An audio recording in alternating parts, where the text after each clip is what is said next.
Good morning మాస్టారు. మీరు పొద్దున్నే వాకింగ్కి వచ్చారా? అవును బంటి, నేను కూడా వాకింగ్కే వచ్చాను. నువ్వెందుకు పొద్దున్నే మంచులో ఇటు వచ్చావు? మాస్టారు, మా డాడీ పొద్దున్నే నిద్ర లేపి వాకింగ్ చేయమని పంపించాడు. ఓ అలాగా. నిన్న చెప్పిన లెసన్ గుర్తుందా? ఏం నేర్చుకున్నావు నిన్న? ఆ, నిన్న జలచక్రం గురించి చెప్పారు కదా, అందులో నాకు ఒక ప్రశ్న ఉంది, అడగమంటారా? సరే, ఇక్కడ మంచు పడుతుంది కదా, అలా బీచ్కి వెళ్ళి మాట్లాడుకుందాం పదా.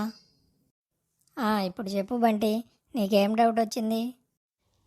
మాస్టారు, నిన్న జలచక్రం పాఠంలో నీరు ఆవిరయ్యి మేఘంగా మారి తరువాత మేఘం చల్లబడి వర్షం పడుతుందని చెప్పారు కదా.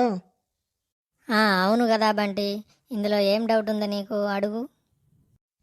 మరేమో సైన్స్ మాస్టారు నీరు ఆవిరవ్వాలంటే 100 డిగ్రీల సెంటీగ్రేడ్ ఉష్ణోగ్రత కావాలని చెప్పారు. మరేమో మనకి మంచి ఎండాకాలంలో కూడా 50 డిగ్రీల కన్నా ఉష్ణోగ్రత పెరగలేదు కదా. మరేమో 50 డిగ్రీల ఉష్ణోగ్రత కూడా దాటినప్పుడు నీరు ఎలా ఆవిరవుతుంది, ఆ ఆవిరి మేఘంగా ఎలా మారుతుంది చెప్పండి మాస్టారు. అరే అవునరా బంటి, ఈ డౌట్ నాకు కూడా రాలేదు. ఇది ఆలోచించదగ్గ విషయమే.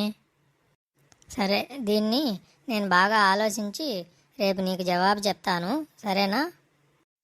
ఓకే మాస్టారు, ఇంకా స్కూల్కి టైం అవుతుంది కదా, నేను ఇంకా బయలుదేరుతాను. అలాగే బంటి, నాకు కూడా టైం అవుతుంది, వెళ్దాం పదా.